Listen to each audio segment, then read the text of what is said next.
이 부흥의 자리에 나왔던 모든 사람들에게도 또 귀한 은혜의 자리였으리라고 그렇게 믿습니다. 부흥회가 은혜 가운데 너무 잘 끝나고 나서 오히려 제가 고민이 많아졌어요. 첫 번째 고민은 이번에 오셔서 말씀을 증거해 주신 이찬수 목사님은 한국에 있는 대부분의 목사님들이 한국에서 제일 설교를 잘 하신다고 그렇게 말씀하신 분인데, 그 목사님께서 지난 주일날 말씀을 전해 주셔서 제가 얼마나 편했는지 몰라요. 주일에 말씀 한번 안 전한다는 것이 너무너무 편하고 너무너무 좋았어요. 그런데 예배가 끝나고 나니까 그때부터 걱정이 밀려들기 시작하는데, 우리나라에서 말씀을 제일 잘 전한다는 분이 이 강단에서 말씀을 전하고 제가 이번 주에 말씀을 전해야 되는데 큰일 났다. 그 생각이 확 드는 거예요. 큰일 났다. 어떻게 말씀을 전해야 되나. 그래서 그 고민이 막 생겨가지고요. 잠을 못 자겠는 거예요. 어떻게 말씀을 전해야 되지? 어떤 말씀을 전해야 되지? 막 잠이 안 오는 거예요. 또 하나는 부흥회가 은혜 가운데 끝나고 나면 꼭 사탄이 틈을 타요. 꼭 사탄이 틈을 타요. 너무너무 은혜를 받고 너무너무 은혜 가운데 잘 끝나고 났더니 그렇게 온유하고 겸손했던 저희 아내가 저한테 한마디를 톡 쏘더라고요. 제가 큰일 날 뻔했어요. 그래서 이 부흥회 잘 끝나고 나서 우리 성도들 오히려 시험 들면 안 되는데 어떡하나, 이런 고민 때문에 제 마음이 고민이 많아졌고요. 또 기도를 많이 하게 됐어요. 그럴 뿐만 아니라 또 이제 부흥회가 은혜 가운데 잘 마치고 나서 지난 부흥회 때만 해도 우리 성도님들이 그래도 한 주 전에 아멘에 대한 말씀을 들었다고 아멘 잘 하시더라고요. 그런데 이제 부흥회 끝났으니까 제가 설교하면 아멘 하나도 안 하면 어떡하나. 또 그런 생각이 또 들더라고요. 그래도 또 그것도 고민이 되고요. 너무너무 고민이 되는 거예요. 그리고 부흥회 다 끝나고 나서 주일에 왔더니 부흥회 왔던 사람들 많이 안 나오고, 아이고 옛날 그대로네. 또 이렇게 성도들 가운데 그렇게 해서 마음이 혹시 다치는 분이 있을까봐 그런 마음 하나하나가 늘 신경 쓰이고 마음이 졸였어요. 잠도 잘 안 오고요. 그러다가 계속 제가 그런 상태에 있으니까 하나님께서 저에게 말씀을 하나 주셨어요. 갈라디아서 6장 9절의 말씀을 저에게 마음으로 확 와닿게 해주시더라고요. 갈라디아 6장 9절에 이렇게 말씀해요. 우리가 선을 행하되 낙심하지 말지니 포기하지 아니하면 때가 이름에 거두리라. 우리가 심었으면 하나님께서 거두게 하신다. 이 말씀이 갈라디아서 6장의 말씀의 내용이에요. 무엇으로 심든지 그대로 거두리라. 우리는 이번 부흥회를 위해서 기도로 심었고, 또 많은 사람들을 초청하고 전도하는 것으로 심었고, 또 이번 부흥회에 나오시는 분들을 섬기기 위해서 우리 남전도에서도 밤에 새벽에 계속 나가서 주차 관리를 하시고, 우리 여전도에서 시간마다 음식들을 준비하고 또 성도님들을 섬기고 봉사하고 그 모든 일들을 심었어요. 거두게 하시는 분은 하나님이신 줄로 믿습니다. 그래서 이 말씀을 계속 묵상하면서 이번 주에 이 말씀을 전해야 되겠다, 이렇게 생각을 하고 그 말씀에 대해서 계속 번역을 이 번역 저 번역으로 다 찾아보고 말씀을 준비하고 주보를 만들고, 그리고 어저께 아침에 찬양단 할 때 이번 주에 주일 찬양이 무엇이고 엔딩송이 무엇이고 다 전달하고, 그리고 주보까지 다 완성해 두어서 딱 마음이 놓여질 만한 그때 제 마음이 편치 않는 거예요. 하나님께서 그 말씀을 전하기를 기뻐하시지 않고 또 다른 말씀을 전하라고 저에게 계속 푸시하는 거예요. 그래서 제가 조금 속상했어요. 하나님 왜 그러십니까? 저한테 도대체 왜 그러세요? 그런 마음이 있는데 이 마음이 계속 저녁 식사를 하고 나도 계속 마음이 불편하니까 도무지 견딜 수가 없어요. 그리고 다시 저에게 주신 말씀이 오늘 우리가 함께 읽은 에스겔서 36장의 말씀이에요. 이 에스겔서 36장의 말씀은 무엇이냐면 진정한 부흥이 무엇인가를 알려주는 말씀이에요. 부흥의 한 번으로 진정한 부흥이 오는 것이 아니라 이 부흥회를 통하여서 은혜 받은 우리가 하나님 앞에서 진정한 부흥으로 나가야 되는데 그 진정한 부흥이 무엇인가를 우리에게 주시는 말씀이 오늘 우리가 읽은 에스겔서 36장의 말씀의 내용이에요. 그렇다면 사랑하는 여러분, 부흥이라는 것이 무엇이에요? 부흥이라는 이 단어가 우리나라 국어사전에 찾아보니까 이렇게 쓰여져 있어요. 쇠퇴하였던 것이 다시 일어나는 것, 쇠퇴하였던 것이 다시금 회복되는 것, 이걸 부흥이라고 그렇게 표현했어요. 영어에서는요, 리바이벌이라고 이야기해서 이것을 회복 혹은 소성이라고 그렇게 표현하고 있고요. 히브리어에서는 아야라는 단어가 쓰여져 있어요. 이 아야라고 하는 이 단어는 살아나다, 회복되다, 되찾다, 그런 뜻을 가지고 있는 거예요. 그래서 부흥이라는 것이 뭐냐? 회복되는 거예요. 잃어버린 것이 회복되는 거예요.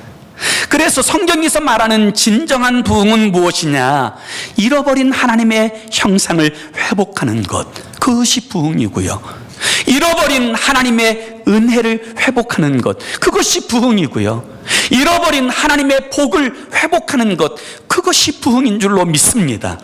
하나님께서는 우리의 삶이 그렇게 회복의 영광과 부흥 가운데서 살기를 원하시는 거예요. 그래서 하나님께서는 오늘 이 에스겔서 36장의 말씀을 통해서 한 번의 부흥회가 아니라 우리의 삶이 계속적으로 회복을 통하여 하나님의 은혜와 복을 누리는 인생이 되기를 원하시는 하나님의 마음을 가지고, 그런 하나님의 심정을 가지고 우리가 오늘 이 말씀을 좀 들었으면 좋겠어요. 에스겔서 36장의 배경은 이스라엘 백성들이 하나님 앞에서 우상 숭배하고 범죄하고 하나님을 두려워하지 않고 온갖 악행을 행하였을 때 그들은 그만 무너졌습니다. 그리하여 바벨론의 포로로 끌려가게 되고 예루살렘 성은 완전히 폐허가 되고 다 무너졌어요. 돌 위에 돌 하나도 얹혀 있지 않을 정도로 처참하게 무너졌어요. 그런 모습을 보면서 포로로 끌려갔던 이스라엘 백성들이 처음에는 그래도 우리가 다시 돌아올 희망이 있겠지, 다시금 이 땅으로 회복될 수 있겠지, 그런 마음을 가지고 그들이 끌려갔지만 끌려간 세월이 1년이 지나고 2년이 지나고 3년이 지나고 10년이 지나고 그렇게 오랜 세월이 지나게 되자 그들은 포기해버립니다. 아, 끝났다. 우리는 소망이 없다. 우리는 결코 다시금 예루살렘으로 돌아갈 수 없다. 예루살렘 성은 다시금 재건될 수 없다. 하나님을 예배하는 그 초소에서 하나님을 찬송하던 그 영광은 우리에게 사라졌다. 그들은 그렇게 고백하였어요. 그래서 그들은 스스로를 뭐라고 표현했냐면 자신들은 마른 뼈와 같다고 말했어요. 방금 죽은 시체도 소망이 없는 것은 마찬가지지만 여러분, 마른 뼈라고 하는 말은 완전히 소망이 사라져 있는 상태를 말하는 것 아닙니까? 그것이 그 당시에 이스라엘 백성들의 영적인 상태였고 그 당시에 이스라엘 백성들이 스스로 여겼던 자신들의 모습이었어요.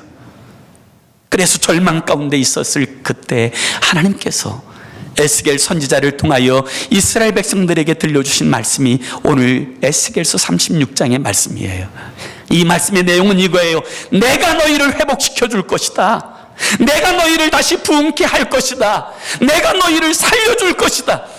내 이름을 인하여서 내가 너희를 복되게 만들어 줄 것이다. 이것이 바로 에스겔서 36장의 말씀이 돼요. 그러면 하나님께서는 무엇을 통하여 우리에게 부흥을 주십니까? 우리의 생애가 어떻게 해야 부흥의 영광을 누리는 인생으로 살아갈 수 있습니까? 오늘 성경은 첫 번째로 거룩해야 된다고 말씀하세요. 거룩할 때 하나님의 은혜가 임하고, 거룩할 때 회복이 임하고, 거룩할 때 부흥이 온다고 말씀하고 있어요. 우리 한번 다 같이 25절의 말씀을 함께 25절의 말씀을 함께 읽습니다. 시작. 다시 한번 25절입니다. 죄송합니다.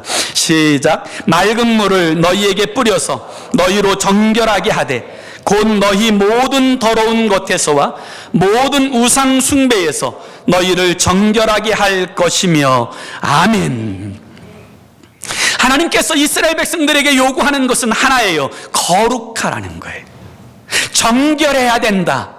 그래야 너희가 이 관계가 회복되어질 수 있다. 하나님은 거룩하신 하나님이에요.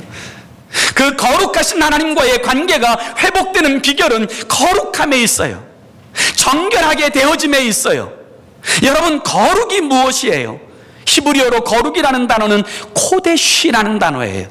이것은 더러운 것에서 분리하다, 이런 뜻이에요. 거룩은요, 더러운 것에서 분리되는 거예요. 더러운 생각을 버리는 거예요. 더러운 습관을 버리는 거예요. 주님께서 기뻐하시지 않는 죄를 버리는 거예요. 그것이 거룩이에요. 그 거룩함 가운데 하나님께서는 은혜를 주시고 회복하여 주시는 줄로 믿습니다. 거룩함이 있어야 은혜가 임해요. 영국의 신학자인 제임스 페커라고 하는 교수는 거룩의 재발견이라고 하는 책에서 이렇게 이야기했어요. 거룩함이 없으면 어떤 것도 회복되지 않는다. 거룩함이 없으면 어떤 것도 회복되지 않는다. 맞습니다. 하나님과의 관계가 거룩함 가운데서 회복되어져요. 거룩함이 없으면 어떤 것도 회복되지 않아요. 부흥은 거룩에서부터 오는 거예요. 그래서 여러분, 교회 역사를 가만히 들여다보세요. 교회 역사에 부흥이 올 때 항상 먼저 되어지는 하나의 사건이 있었어요. 그게 뭔지 아세요? 회개예요. 회개. 자신의 죄를 회개할 때, 통회하고 자복할 때 이 회개가 전제되어지고 나서 부흥이 오는 거예요. 우리 민족을 살린 1907년의 평양 대부흥, 이 평양 대부흥을 통해서 우리 민족은 정말 살아났어요. 전 세계에서 가장 가난했던 민족이에요. 가장 소망이 없었던 민족이에요. 그냥 놔두면 죽을 수밖에 없는 민족이 우리나라였어요. 그런데 1907년의 평양 대부흥을 통하여 영적인 개혁이 일어나고 정신적인 개혁이 일어나고 우리나라가 변화되기 시작했어요. 그런데 이 1907년의 대부흥은요, 사실 1903년에 원산 부흥이 있었어요. 중국의 화적단에 의해서 도망 나온 2명의 무명의 여선교사님들이 계셨어요. 화이트라고 하는 여선교사님과 맥컬리라고 하는 캐나다 이제 장로교회에서 파송되어진 이 2명의 선교사님이 이 중국의 화적단을 피해서 원산에 와서 그곳에서 자신들이 뭘 할까를 고민하다가 기도를 시작했어요. 자신들이 다른 선교사님처럼 선교의 지경을 넓힐 수 있는 상황도 아니고 쫓겨왔으니까 내가 할 게 이거밖에 없다. 그래서 이 2명의 선교사님이 모여서 이제 그 우리나라의 부흥을 위해서 기도했어요. 한참을 기도했더니 다른 선교사님이 이 기도의 모임의 이야기를 듣고 한 사람 한 사람 모여지기 시작했어요. 그러더니 또 은혜 받은 성도들이 한 사람 한 사람 모여지기 시작했어요. 이 기도의 모임이 조금 되어졌을 때 이 모임에서 이제 하디라고 하는 선교사님을 초청합니다. 의료 선교사로 정말 귀한 분이신데 이 하디 선교사님을 초청해서 주의 말씀을 들으려고 3번 말씀해 주세요, 이렇게 해서 초청했어요. 그런데 이 하디 선교사님이 그 우리 선교사님들의 모임, 그리고 그 당시 조선 사람들 몇 명 있는 그 모임에서 설교하려고 기도하면서 준비하고 있는데 설교는 생각이 안 나고 자기 죄만 생각나는 거예요. 자기가 의료 선교사라고 교만하고, 그리고 자기가 선교하러 왔다고 그 선교받는 그 조선 사람들에 대해서 어떤 편견을 가지고 있고, 이런 모습들이 계속 성령께서 그 마음을 자꾸 때리시는 거예요. 설교하러 가야 되는데 설교는 생각이 안 나고 그 모임에서 이분이 3일 동안 계속 울었어요.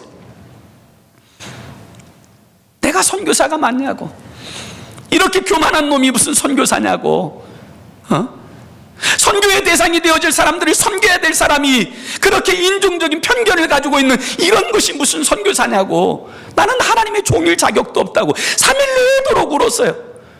그 사건 가운데서 그 원산에 모였던 사람들의 마음에 성령의 역사가 일어나요. 그래서 모인 사람들마다 같이 우는 거지요. 같이 울고 헤어지고, 모이면 울고 헤어지고, 모이면 울고 헤어지고. 그러다가 여러분, 이 이야기가 점점 소문이 나기 시작해요. 그래서 1907년에 1월 2일부터 15일까지 평양에 있는 장대현 교회에서 그 평안도에 있는 사람들을 다 초청하여서 부흥회를 열자고 그렇게 계속적으로 기도해 오다가 1907년 1월 2일부터 15일까지 부흥회를 열었어요.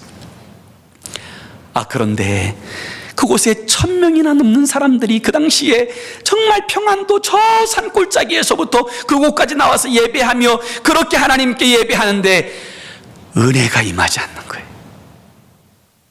아무리 생각해도 이해가 안 되는 거예요. 왜 은혜가 임하지 않지? 왜 모일 때마다 이 성령의 감동이 있지 않지? 이것이 너무너무 답답하고 마치 하늘이 꽉 막힌 것처럼 그런 마음이 드는 거예요. 1월 2일부터 시작한 부흥회가 3일, 4일, 5일, 10일, 11일, 12일, 13일, 14일째 되는 날, 하루만 지나면 부흥회가 끝나는데 24일째 되는 날, 이거 뭐가 문제가 있다, 그렇게 생각한 이 부흥회를 섬겼던 사람들이 모여서 도대체 우리에게 무슨 문제가 있는가를 고민하고 기도하기 시작할 때 그때 길손주 장로가 이렇게 나와요. 저 때문입니다. 제가 아간입니다. 내 사랑하는 친구가 저에게 재산을 맡겨주고 죽기 전에 그 일들을 내게 맡겼는데 제가 그것의 일부를 제가 가졌습니다. 제가 아간입니다. 저의 죄 때문에 하나님의 은혜가 이곳에 임하지 않습니다. 제가 아간입니다. 그리고 그 자리에서 통곡하는 거예요. 그리고 그날 저녁이 되었을 때, 그 집회가 벌어졌을 때, 그는 집회가 시작하기도 전에 나가서 자신의 죄를 고백했어요. 장로라고 하는 사람이 하나님 앞에 이렇게 범죄한 아간으로 이렇게 여러분의 은혜를 막았으니 어쩌면 좋습니까? 그가 나가서 통곡하고 통회하며 자복하게 되어지는 순간부터 여러분, 놀라운 은혜가 임했어요. 하나님의 성령의 은혜가 그 가운데 임했어요. 그곳에 모인 모든 사람들이 은혜를 받고요, 그날 밤새도록 600명의 사람들이 집에도 안 가고 밤새 철야하면서 자신의 죄를 고백하기 시작합니다. 어떤 교장 선생님은 학교에서 갱지를 가지고 온 것을 회개하고, 어떤 면석이는 그 면에서 지우개 가지고 온 것을 회개하고, 하나하나까지 그 깊은 것까지 다 회개하면서 밤새도록 600명의 사람들이 부르짖어 기도하고 주의 은혜를 구하게 되었을 때, 부흥의 마지막 날 하나님의 놀라운 역사가 일어나요. 평양의 대부흥이 일어나요. 그리고 이 평양의 대부흥은 삼천리 반도강산 전체에 거룩한 영향력을 미치게 됩니다. 그리고 우리 민족에게 부흥이 오게 되는 역사가 있게 되어졌던 거죠. 사랑하는 여러분, 부흥은 거룩한 마음에 와요.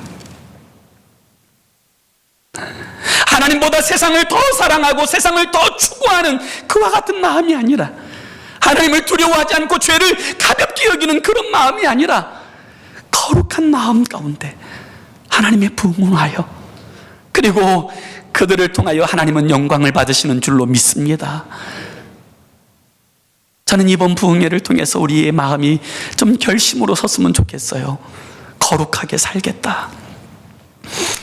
하나님 기뻐하는 건 나도 기뻐하고, 하나님 기뻐하지 않는 건 나도 기뻐하지 않는 거룩한 삶을 살겠다.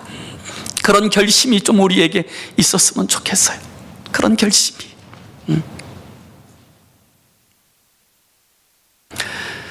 요한 다네카라고 하는 아주 유명한 조각가가 있어요.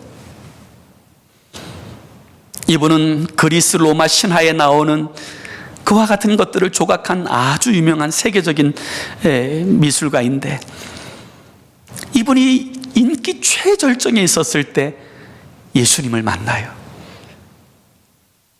그곳에서 주님을 만나고 자신의 삶이 하나님을 영화롭게 하지 못하고 이방 신상을 만들고 죄 지은 삶에 대해서 통회하고 자복합니다.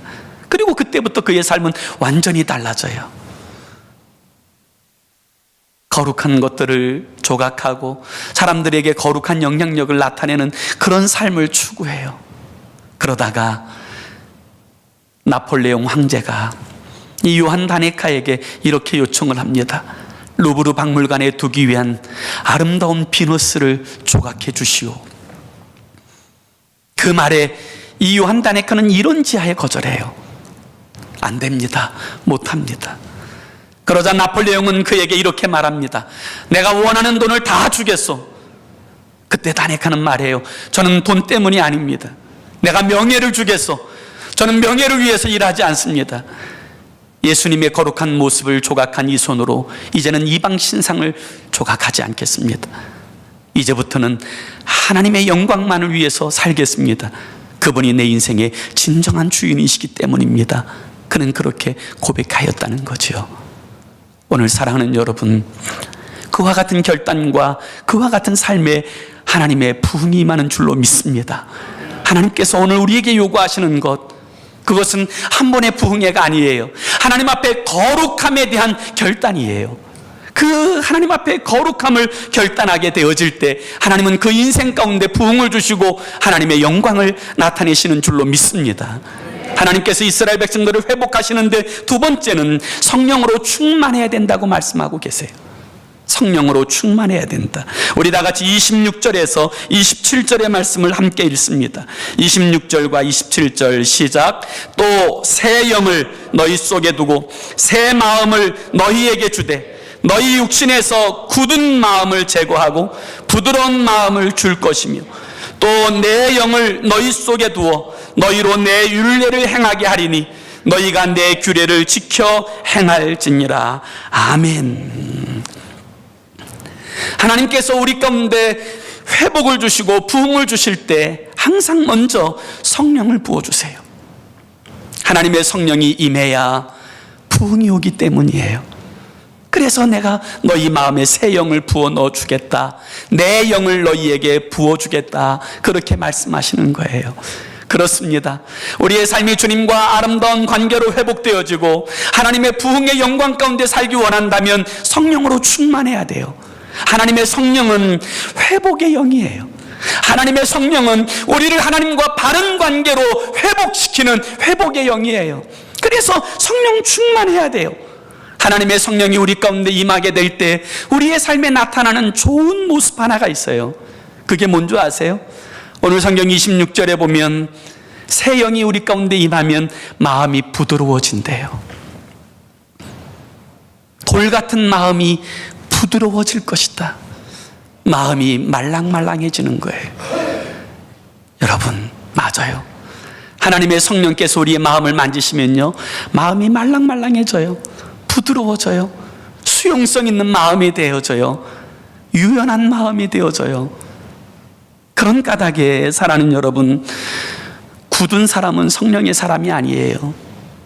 여러분, 인상이 굳은 것, 그거 별로 좋은 일 아니에요. 말이 딱딱한 거, 그거 별로 좋은 거 아니에요. 마음이 굳어있는 것, 그거 별로 좋은 것 아니에요. 하나님의 성령이 우리 가운데 임재하시면요, 심령이 부드러워져요. 말이 부드러워져요. 온유해져요. 어떤 분들은 제가 차가운 사람이라고 생각하는 사람이 있어요. 아, 목사님이 너무 잘생기셔서 차갑게 보여요. 근데 사실은 알고 보면 제가 알따남이에요. 알고 보면 따뜻한 남자. 성령이 임하시면요, 마음이 따뜻해져요. 그 부드러운 심령 가운데 하나님의 은혜가 임하고 하나님은 그 부드러운 심령을 통하여서 역사하시는 거죠. 강원도 거진이라고 하는 항구에 거진 감리교회라고 하는 조그만 교회가 있어요. 그 교회에 장영근이라고 하는 성도님이 계신데 저는 이분의 간증을 듣고 너무너무 은혜를 받았어요. 이분이 사실은 너무 엉터리 신자였다 그래. 몇 년을 교회를 출입을 했는데 주일 성수도 잘 안 하고 11조도 안 하고 자기 멋대로 항하면서 몇 년을 교회를 나왔는데 집사를 안 준다고 맨날 불평하고 다니는 거예요. 맨날 목사 욕하고 교회 불평하고 다니고 이랬던 사람이에요. 그런데 그 교회에서 부흥회가 열리게 됐어요. 부흥회가 열리는데 이분은 아예 나는 저 부흥회 안 간다고. 하루 벌어서 하루 살아야 되는데 부흥회 갈 시간이 없냐고. 난 부흥회 안 간다고. 그렇게 손사래를 치던 분인데 부흥회 날 하필이면 태풍 경보가 발령되는 바람에 꼼짝없이 다른 성도에 의해서 꼼짝없이 끌려서 이 부흥회에 참여한 거예요. 이 부흥회에 참여했는데 세상에 목사님이 자기를 마치 알고 있는 사람처럼 자기 죄를 다 이야기하는 거예요. 자기의 모든 것을 알고 있는 것처럼 다 이야기하는 거예요. 너무 깜짝 놀래가지고 이분이 이 부흥회에서 너무 은혜를 받은 거예요. 너무 시간마다 회개하고 통회하고 자복하고 하나님 그렇게 안 살겠습니다. 그렇게 고백하더니 정말 부흥회가 끝나고 나서 이분이 삶이 확 달라진 거예요. 완전히 달라진 거예요. 술 끊고 담배 끊고 도박도 끊고 그리고 주일 성수하고 새벽 예배 드리고 11조하고 사람이 달라져도 이렇게 달라질 수 있나 싶을 정도로 완전히 달라진 거예요. 그러더니 이분이 몇 달을 이제 모으더니 은행에서 돈을 빌려가지고 배 한 대를 샀어요. 조그만 배 한 대를 사서 그 배의 이름을 성령호라고 줬대요. 성령호. 그렇게 딱 이름을 짓고 나서 이제 목사님하고 성도님들을 모셔다 놓고 예배 드리고 그리고 이제 한번 이제 시승이죠. 시승 다 태우고 거진항 앞바다를 확 돌아온 거죠. 그렇게 한 바퀴를 확 돌아오고 나니까 그 거진 앞바다에 있는 사람들이 다 욕하더라는 거예요. 저 사람 미쳤지. 아직 출항도 안 한 배에 여자를 태우면 어떡하노. 저 사람 미쳤지. 큰일 났네. 다 그러더라는 거예요.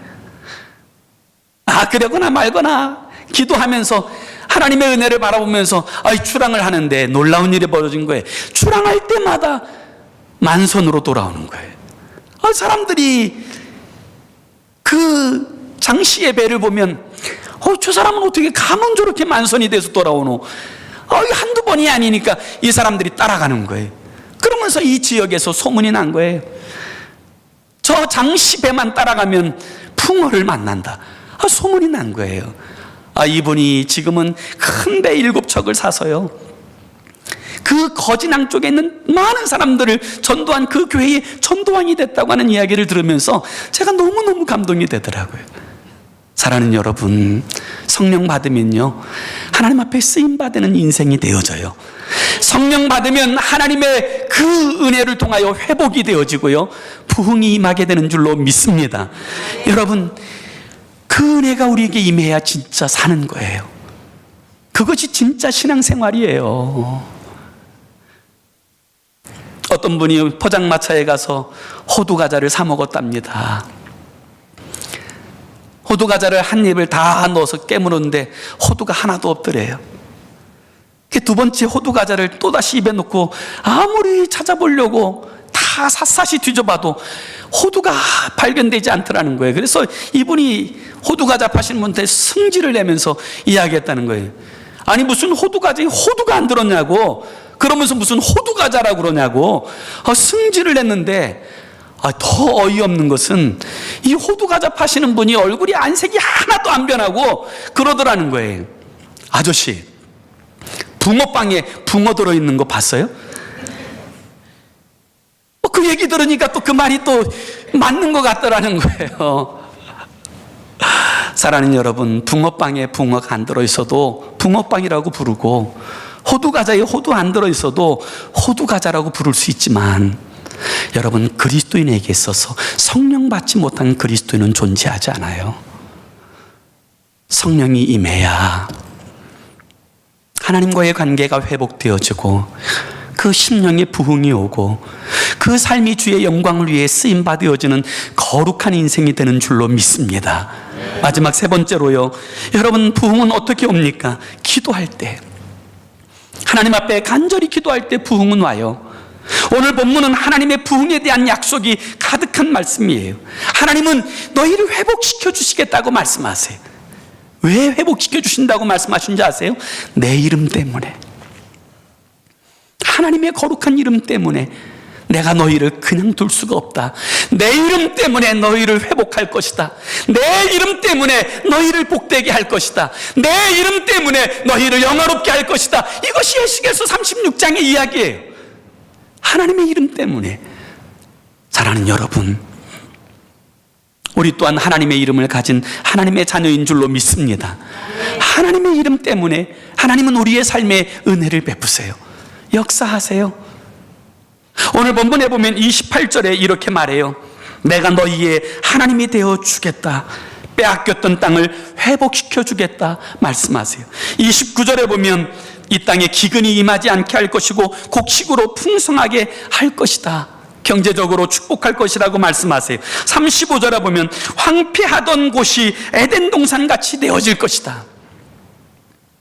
저는 여러분의 가정이 에덴 동산같이 변화되기를 원합니다.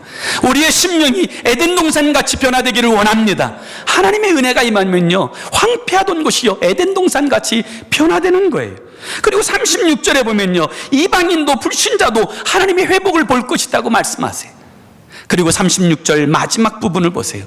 마지막 부분에 보면 하나님의 다짐이 이렇게 쓰여져 있어요. 나 여호와가 말하였으니 이루리라. 내가 다 말했으니까 내가 이룰 것이다. 이것이 하나님의 선언이에요. 그런데 37절을 우리 한번 다 같이 볼까요? 37절 우리 함께 읽어봅니다. 시작. 주 여호와께서 이같이 말씀하셨느니라. 그래도 이스라엘 족속이 이같이 자기들에게 이루어 주기를 내게 구하여야 할지라. 아멘. 뭐라 그래요? 나 여호와가 말하였으니 이루어 줄 것이다. 이게 하나님의 선언이에요. 그런데 그 다음에 하나의 구절이 더 붙어요. 그래도 이스라엘 백성들이 그렇게 이루어 주세요라고 기도해야 된다. 그럴 때 내가 이루어 줄 것이다. 이것이 하나님의 말씀이에요. 사랑하는 여러분, 우리는 다 하나님의 약속의 백성이에요. 하나님의 은혜가 우리에게 주어지기를 하나님도 기대하세요. 그런데 더 중요한 것이 있어요. 기도할 때 하나님이 약속하신 것을 우리의 삶에 실행하시는 줄로 믿습니다. 기도할 때 하나님께서 우리의 삶에 두신 아름다운 축복을 나타내시는 줄로 믿습니다. 기도라고 하는 레일이 깔린 곳까지 하나님이 역사하시는 거예요. 그래도 이 이스라엘 백성들이 그렇게 이루어 주기를 위해서 내게 기도해야 될 것이다. 그래요. 부흥은요, 기도를 통해서 와요. 회복은요, 기도를 통해서 오는 거예요. 기도할 때 회복되어지고, 기도할 때 하나님이 일하시는 것을 보고, 기도할 때 하나님의 영광을 보게 되어지는 거예요. 우리의 집에까지 전기의 라인이 다 와 있어요. 그런데 스위치를 올려야 불이 켜지잖아요. 우리의 주방까지 수도가 다 와 있어요. 수도꼭지를 돌려야 물이 나오잖아요. 마찬가지예요. 그리스도 예수의 사람들에겐 하나님의 약속과 축복이 이미 약속되어져 있어요. 그렇지만 기도할 때, 스위치를 올릴 때 하나님이 역사하세요. 수도꼭지를 돌릴 때 하나님의 은혜가 쏟아진다고요. 기도를 통해서 하나님은 일하세요. 그래서 말씀하시는 거예요. 그래도 기도해야 될 것이다. 저는 이번 부흥회가 우리 라스베가스 온 땅 가운데 하나님의 거룩한 일들을 나타내는 축복의 통로였다고 믿습니다. 이제 이후에 우리의 삶은 한 번의 이벤트로 끝나는 삶이 아니라 정말 하나님과 회복되어지고 하나님께서 우리에게 주시는 진정한 부흥과 영광을 맛보는 삶으로 나아가야 될 것입니다. 그러기 위해서 저는 오늘 이 시간 결단했으면 좋겠어요. 하나님 이제 거룩하겠습니다. 더러운 것에서 분리되겠습니다. 부정적인 생각, 더러운 생각, 하나님께서 나를 바라보시는 그 시각으로 나를 바라보지 않고 세상적 시각으로 나를 바라보며 좌절하고 열등감 가운데 살았던 그 모든 것들을 그리스도 예수의 십자가에 못 박고 하나님이 이제 하나님이 주시는 생각으로 무장하겠습니다. 거룩하겠습니다. 그리고 하나님, 정말 주님 성령으로 충만하기 위해서 성령과 교통함과 그 교제함 가운데 살기를 힘쓰겠습니다. 그리고 하나님의 뜻이 내게 이루어지도록 기도하며 살겠습니다. 그렇게 고백하면서 여러분의 모든 삶이 주 앞에 쓰임받아지는 축복된 삶이 되기를 예수의 이름으로 축원합니다. 우리 다 같이 기도합시다. 우리 함께 기도하기 원하는데요, 오늘 하나님께서 이스라엘 백성들, 완전히 소망이 없다고 여기는 이스라엘 사람들, 그들은 자기를 마른 뼈라고 얘기했습니다. 우리는 소망이 없어, 아무런 가망성이 없어, 마른 뼈라고 여겼던 그들에게 에스겔을 통하여 들려주신 말씀은 이거예요. 내가 너희를 회복시켜 줄 것이다. 내가 너희를 다시금 살아나게 할 것이다. 내가 너희를 복되게 할 것이다. 내 이름 때문에, 너희 가운데 둔 내 이름 때문에 내가 역사할 것이다. 황폐한 곳을 에덴 동산같이 만들어줄 것이다. 하나님께서 그렇게 말씀하셨어요. 그런데 하나님께서 우리에게 요구하시는 것이 있어요. 정결해야 된다. 거룩해야 된다. 거룩해야 내 은혜가 너희에게 임한다. 정결해야 내 복이 너희에게 임한다. 하나님은 그렇게 말씀하세요. 오늘 우리의 심령 가운데서 아직도 거룩함에서 분리되지 못한 것들이 있다면 좀 이 시간 주님 앞에 회개했으면 좋겠어요. 하나님, 아직도 내려놓지 못한 것이 있습니다. 하나님, 아직도 끝까지 붙잡고 있는 것이 있습니다. 하나님, 용서해 주시고 이 시간 내려놓습니다. 그리고 아버지 하나님, 주의 거룩하심 같이 거룩함 가운데 나아가겠습니다. 저를 통치하여 주옵소서. 그리고 저에게 성령의 충만함을 주시고, 하나님, 저의 기도의 입술이 열려서 내 삶에 두신 하나님의 거룩한 뜻을 이루어가는 일에 쓰임받는 내가 되게, 우리가 되게 하여 주옵소서. 이와 같은 제목을 가지고 우리의 거룩함을 위하여서, 성령 충만한 삶을 위하여, 기도의 삶을 위해서 우리 1분 동안만 함께 합심으로 기도했으면 좋겠어요. 하나님, 거룩하게 살겠습니다. 결단하는 이와 같은 기도를 함께 드리겠습니다. 기도하겠습니다. 좋으신 하나님 아버지, 하나님, 오늘 주님께서는 이스라엘 백성들을 축복하기 원하십니다. 오늘 하나님께서는 하나님의 자녀들을 축복하기 원하십니다. 하나님의 백성들에게 은혜 베풀어 주시기를 원하십니다. 주님은 내가 원한다고 말씀하십니다. 내가 원한다. 내 이름 때문에라도 내가 원한다. 그렇지만 너희가 거룩해야 된다. 너희가 정결하지 않으면 그 은혜가 임하지 못한다. 그 복이 너희에게 임하지 못한다고 말씀하십니다. 하나님, 주님께서는 우리에게 거룩한 성령으로 충만하라고 말씀하십니다. 하나님의 성령이 임해야 우리의 삶이 주의 영광을 위하여 쓰임받아지는 삶이 되어진다고 말씀하십니다. 하나님 아버지, 주여, 내 마음과 육체의 욕심대로 살아왔던 우리의 삶을 내려놓습니다.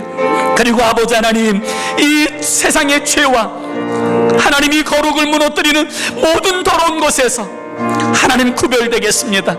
그리고 하나님과의 관계에 몰두하겠습니다. 주님과 친밀한 가운데 행하는 인생이 되겠습니다. 하나님, 저희를 다스려 통치하시고 하나님의 은혜와 복을 누리는 하나님의 사람으로 살게 하여 주옵소서. 우리의 삶의 자리에서 하나님의 영광을 보게 하여 주옵소서. 우리의 가정에서 하나님의 영광을 보게 하여 주옵소서. 하나님, 내 직장에서 부흥을 보게 하여 주옵소서. 그리하여 아버지, 내 모든 삶의 행적 가운데 하나님의 살아계심과 역사하심을 보여주는 인생으로 행하여 사는 우리가 되게 하여 주시옵소서.